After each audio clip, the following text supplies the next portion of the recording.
नमस्कार, मी राहुल कुलकर्णी NDTVमध्ये तुम्हा सर्वांचं स्वागत आहे. केसरी वाड्यात आहोत आपण. लोकमान्य टिळकांनी 1893 साली गणेश उत्सवाला सार्वजनिक रूप दिलं आणि त्यानंतर बरोबर एक वर्षानंतर 18 सप्टेंबर 1894 साली त्यांनी आपल्या वर्तमानपत्रामध्ये केसरीमध्ये, ज्या केसरी वाड्यात आहे मी, तिथे हा अग्रलेख लिहिला आणि त्या अग्रलेखामध्ये टिळकांना अभिप्रेत असलेला गणेश उत्सव काय आहे हे आज महाराष्ट्र पहिल्यांदा समजून घेणार आहे. आणि ते यासाठी महत्त्वाचं आहे की मधल्या काळामध्ये गणेश उत्सवाचं जे बदललेलं स्वरूप आहे त्याच्याबद्दल खूप चर्चा झाली. आणि महत्त्वाचं असं आहे की गणेश उत्सव सुरू करण्यामागची टिळकांची जी भूमिका आहे ती काय होती, जी आपण इतिहासात शिकलो की इंग्रजांच्या विरोधामध्ये एक संघटन त्यांना करायचं होतं. तर ते समजून घेण्यासाठी हा अग्रलेख फार महत्त्वाचा आहे. आणि मी त्याचं वाचन करतो आणि मग आमचे सहकारी निकेतन तुम्हाला केसरीवाड्यातला टिळकांचा हा जो संग्रहालय आहे ते तुम्हाला दाखवेल. सो टिळकांच्या अग्रलेखाचं नावच आहे गणपतीचा उत्सव. यंदाचा भाद्रपद महिना व विशेषतः गेली अनंत चतुर्थदशी वगैरे दिवस मराठ्यांच्या इतिहासात आणि मुख्यत्वे करून पेशव्यांची राजधानी जे पुणे शहर त्याच्या इतिहासात सुवर्णांच्या अक्षरांनी नोंदण्यासारखे गाजले. नागपंचमीचा सण झाल्या दिवसापासून तो थेट गणपती विसर्जनाच्या म्हणजेच अनंत चतुर्थदशीच्या दिवसापर्यंत सर्व पुणे शहर गणपतीच्या भजनाने गजबजून गेले होते. गणपती देवता आजपर्यंत पांढरपेशे वगैरे लोकांमध्ये असून त्या देवतेसंबंधाने घरोघरी उत्सव, मंत्रपुष्प, जागरणे, कीर्तने वगैरे थाटाने होत असत, हे खरे आहे. तथापि यंदा आम्हा मराठ्यांचा आधारस्तंभ जो वैश्यवर्ग अगर प्रत्याही निढळांच्या घामाने पैसे मिळून आम्हा सर्वांची तोंडे उजळ करणारा साळी, माळी, रंगारी, सुतार, कुंभार, सोनार, वाणी, उद्मी इत्यादी औद्योगिक वर्ग यातील लोकांना यंदा विलक्षण रीतीने सार्वजनिक स्फुरण येऊन त्यांनी हा दिवस साजरा करण्यासाठी जी काही मेहनत घेतली ती केवळ अपूर्व आहे. दिवसभर कामधंदा करून घरी आल्यानंतर चकाट्या पिटीत बसणारे, दारू पिऊन झिंगल्यामुळे गटारात लोळणारे व ह्या दारूपायी बायका पोरांचे हाल करणारे अथवा तमाशामध्ये आचकट विचकट गाणी ऐकत बसणारे या सर्वांस निदान काही काळापर्यंत तरी उपरती होऊन त्यांचा रिकामा वेळ बुद्धिदात्या श्री गजवदनाच्या भजन पूजनात गेला ही गोष्ट काही लहान सामान्य नाही. आत्ताचं गणपतीचं जे रूप आहे ते बघता टिळकांना काय अपेक्षित होतं ते बघा.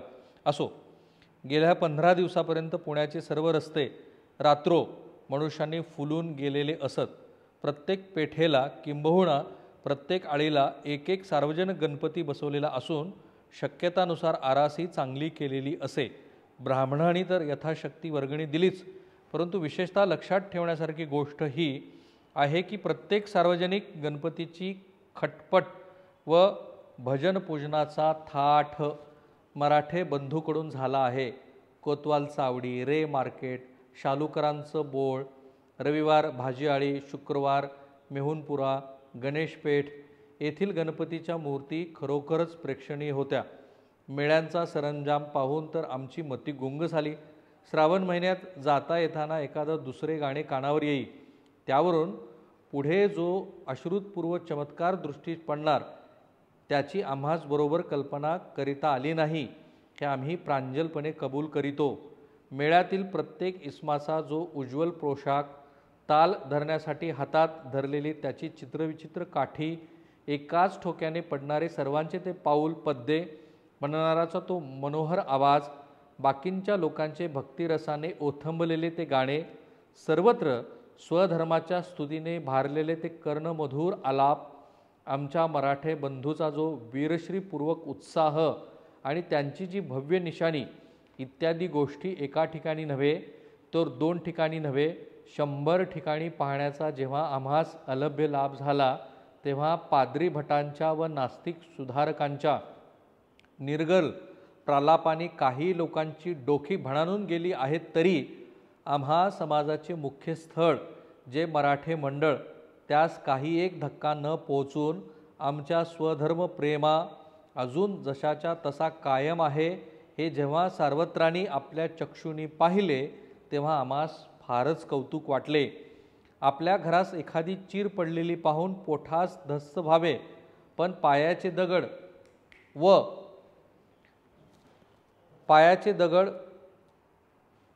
व मनोहर आवाज पायाचे दगड व ओसरीचे खांब शाबूत आहेत असे पाहून जसे स्वस्थ चित्त होते तद्वत आमच्या मनाची स्थिती झाली. असो, जसा जसा अनंत चतुर्दशीचा दिवस जवळजवळ येऊन ठेपला तशी तशी जिकडे तिकडे कडेकोट तयारी व्हावयास लागून कोणा समारंभ चांगला वाटतो त्याबद्दल चढाओढी दिसून लागल्या व कर्णमधूर गाणी ऐकू येऊ लागली. हा सर्व कारभार भाद्रपद शुद्ध त्रयोदशीपर्यंत नीट सुरळीतपणे चालला. गावात अनेक तऱ्हेच्या भीतीदायक बातम्या पसरल्या होत्या, परंतु एकंदरीत हा समारंभ चांगल्या रीतीने शेवटा जाणार असे सर्वांस वाटू लागले होते. इतक्यात या जगातील सर्व मानवी खेळ अशाश्वत आहेत असे दाखविण्याकरता जणू काही काही हिंदू धर्मद्वेष्ट्या लोकांनी आपले नाक कापून हिंदूच अपशकून करावा या बुद्धीने आमच्या उत्सवात विघ्ने आणण्याचा बेत केला. परंतु आमच्यावर ईश्वरी कृपा मोठी आणि आम्हास मिस्टर ओमियानी सारख्या निष्पक्षपाती दूरदर्शी आणि उदारमनस्क कलेक्टर साहेबांचा उत्कृष्ट पाठिंबा मिळाल्यामुळे या विघ्नशांतीतूनही आम्ही निभावलो व सर्व हिंदू जातीच्या पुरस्कर्त्या करून गणेश विसर्जनाचा समारंभ सुखरूपपणे पार पडला. सुखरूपपणे म्हणण्याचं कारण एवढेच की त्रयोदशीच्या रात्री झालेली धामधूम, चतुर्दशीच्या दिवशी बढाई आडीच्या गणपती फोडल्यामुळे झालेला विरस व उत्पन्न झालेली भीती ह्यानी म्हणण्यासारखा अडथळा आला नाही. या धामधुमीची हकीकत दुसरीकडे आलीच आहे, तेव्हा त्याची द्व्यरोक्ती इथे करत नाही. असो, 2 वाजले.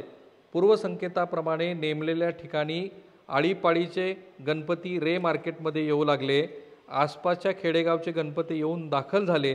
त्या सर्वांचे वर्णन कोण करू शकेल. इकडे दृष्टी फेकावी तिकडे गणपतीचे दर्शन होत आहे. चोहूकडून गणपती बाप्पा मोरया, पुढच्या वर्षी लवकर या असा ध्वनी कर्णपथावर आदळून गगनमंडळ भेदून जात आहे. सर्वांच्या मस्तकी मंगलसूचक गुलाल शोभतो आहे.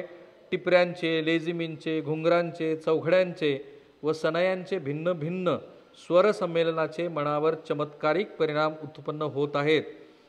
रे मार्केटपासून आप्पा बळवंताच्या गेटपर्यंत प्रेक्षकांच्या थव्याचे थवे असल्यामुळे पाऊल ठेवाव्यासी जागा मिळत नाही आहे. रस्त्यावरील माड्या, छपरे, कौलारू गजबजून सजीव झालेली दिसत आहेत. असा कादंबरीकारास मात्र कल्पनागम्य देखावा प्रत्यक्ष पाहिल्यानंतर तेथे गेलेल्या प्रेक्षकगणास अनिवार्य प्रेमानंद झाला व सर्व भक्तिगणास धन्यता वाटेल यात काय आश्चर्य आहे. असो, मागे लिहिल्याप्रमाणे बरोबर 2 वाजता गणपतीची स्वारी निघाली. आघाडीवर कसब्याचा गणपती व सर्वांच्या पिछाडी श्री बाबा महाराज यांचा गणपती असे होते. वाटेने मंगलमूर्ती मोरयांचा ध्वनी, गुलालांचा धुमाकूळ आणि बत्ताशांचा वर्षाव असा समारंभ सुमारे 6 वाजण्याच्या सुमारास लकडी पुलाजवळ पोहोचला. वाळवंटावर लेझीम, पट्टा, भजन इत्यादी व्यवहार होऊन मग गणपतीचे विसर्जन झाले व मंडळी आलेल्या थाटानेच परत फिरली. येणेप्रमाणे यंदाचा समारंभ फारच प्रेक्षणीय झाला व पूर्वी पेशव्यांच्या वेळेस जे गणपती निघत होते व हल्ली बडोदे, सांगली वगैरे ठिकाणी जे दृष्टद्रव्य समारंभ निघतात त्याच्या बरोबरीचा हा समारंभ झाला असे म्हणण्यास हरकत नाही. या समारंभ प्रित्यार्थ ज्यांनी पाण्यासारखे पैसे खर्च केले, ज्यांनी कवणे केली, ज्यांनी प्रेम पुरस्कार म्हटली, त्यांनी ही अलौकिक स्वारी हल्लीच्या राशीतही घडवून आणली. त्या मराठे व ब्राह्मण पुरस्कर्त्यांचा संबंध नावानिशी देण्यास आम्ही असमर्थ आहो. सबब पुण्यवासी नागरिकांच्या तर्फेने व हिंदू धर्माच्या तर्फेने आम्ही सर्वाविषयी सरहारा आभार प्रदर्शित करीतो आणि यासंबंधी 1-2 विचार सुचतात त्याचे दिग्दर्शन करून हे गणपतीचं स्तवन पूर्ण करतो. यंदाची ही गणपतीची स्वारी ब्राह्मणांच्या प्रोत्साहाने निघाली आहे. त्यात धर्ममूलक उत्साहाचा एक थेंब नसून केवळ अन्य जातीयावर ताण मारण्यासाठी हे खूळ काढले आहे. गणपतीची स्वारी ही ताबुताची हुबेहूब नक्कल आहे. काही करमणूक करून घेण्यासाठी हे थोतांड काढलेले आहे असे नाना प्रकारचे तर्क युरोपियन वगैरे लोकांच्या डोक्यात निघत आहेत. हे नीटच आहे, या सर्वांचे यथास्थित्य परीक्षण करून त्यावर सुपूर्त अभिप्राय प्रगट करावायचा म्हटलं म्हणजे एक स्वतंत्र ग्रंथच होईल. इतका काळ व स्थळ आमच्याजवळ नसल्यामुळे आम्ही वरील आक्षेपांच्या खंडनाची दिशा मात्र दाखविणार आहोत, ज्याला आजकाल नॅशनल काँग्रेसमध्ये नेटिव्ह प्रेसमध्ये संमती वयाच्या कायद्याच्या आक्षेपामध्ये ब्राह्मण व बाबू दिसाव्यास लागले आहेत. अथवा कंस मामास भीती पडून त्याप्रमाणे त्या सर्व जग कृष्णमय दिसू लागले आहे. तशी स्थिती होऊन वेड लागले आहे. अशा युरोपियन कामगारासंबंधांनी इतर अँग्लो इंडियन लोकांसंबंधाचे अगर मुसलमान संबंधाचे आम्ही काही लिहू इच्छित नाही. कारण उघडच आहे, ज्याचे मस्तक एकदा मत्सराने, भीतीने व क्रोधवशतेने शांतिशून्य झालेले आहे, अशा मोठ्या वैशिष्ट्याने वेदांत सांगितला तरी पालत्या घागरीवर पाणी असाच प्रकार होणार आहे. म्हणजे ब्राह्मण आणि मराठे यांचा जो एकोपा आहे तो आहे तसाच राहिला पाहिजे. इतकेच नव्हे तर हल्लीच्या सज्ञान काळात तो वृद्धिगंतही होत गेला पाहिजे. ब्राह्मण लोकांची निंदा करून ब्राह्मण व इतर हिंदू यामध्ये फूट पाडण्याची खटपट ही पहिली नाही. अशा खटपटी पूर्वी पुष्कळ वेळा झाल्या, परंतु ब्राह्मणांनी आपला शांतपणा व दूरदर्शीपणा कायम ठेवल्यामुळे त्या सर्व वाया गेल्या. त्या सर्व वाया घालविणे हे महत्तर काम जर मंगलमूर्ती मोरयाच्या हातून होईल अशी आपलास आशा आहे, तर त्या निर्विघ्नकारी परमेशाचे स्मरण करून ही आमची गणेश भक्ती कायम राहो असा आशावाद मागतो व सर्वत्र ह्या देवतेचे भजन पूजनाच्या उन्नतकारी सत्कृत्यात आपला हातभार लावतील अशी त्यास बुद्धी देण्याबद्दल ईश्वराची प्रार्थना करून व हिंदू लोकास कलह नको आहेत, कलहाची मळसूत्रे अन्य जात्याकडून फिरविली जात आहेत अशी सरकारची खातरजमा होऊन हिंदू लोकास न्यायाने, निष्पक्षपणाने, बुद्धीने, प्रजावात्सल्याने वागविण्याची प्रेरणा दयाळू चक्रवर्ती महाराणी व्हिक्टोरिया यांच्या प्रतिनिधीमध्ये आकाशातील बापाकडून अथवा आमच्या सरकार सगुण मूर्तीकडून होवो असे चिंतन करून हा बराच लांबलेला लेख पुरा करीतो. अग्रलेख दिनांक 18 सप्टेंबर 1894. यातलं एक पान मी वगळलेलं आहे कारण वेळेची मर्यादा आहे. पण लोकमान्य टिळकांना जशा पद्धतीचा गणपती उत्सव अपेक्षित होता आणि त्याचं पहिल्याच वर्षातलं जे स्वरूप आहे ते त्यांनीच लिहिलेल्या पहिल्या अग्रलेखातनं स्पष्ट झालं. थांबूया आपण इथे.